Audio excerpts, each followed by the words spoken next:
खबर शामिल करते हैं मुल्तान से।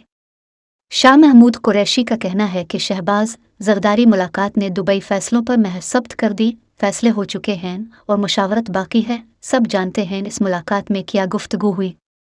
तफसीलात के मुताबिक वाइस चेयरमैन तहरीक इंसाफ शाह महमूद कुरैशी ने मीडिया से गुफ्तगू करते हुए कहा है कि मॉडल टाउन लाहौर में होने वाली बैठक ने दुबई फैसलों पर महर सब्त कर दी। सब जानते हैं इस मुलाकात में क्या तबादला ख्याल हुआ।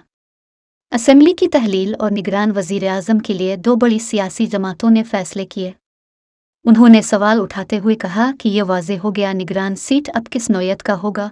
मुल्क के मसबतकबिल का फैसला दो जमातों ने करना है या अवाम ने। शाह महमूद कुरैशी ने इंतखाबी कवानीन में तरामीम पर कायम पार्लिमानी पार्टी के इजलास पर कहा कि इंतखाबी इस्लाहात उजलत में की जा रही हैं। PTI अहम स्टेक होल्डर है, एतमाद में लेना चाहिए। साबिक वज़ीर ख़ारजा का इस्तेहकाम पाकिस्तान पार्टी और राजा रियाज पर तनक़ीद करते हुए कहना था कि लगता है कि इस्तेहकाम भी अदम इस्तेहकाम का शिकार होने जा रही है। राजा रियाज बराए नाम लीडर ऑफ अपोजिशन है।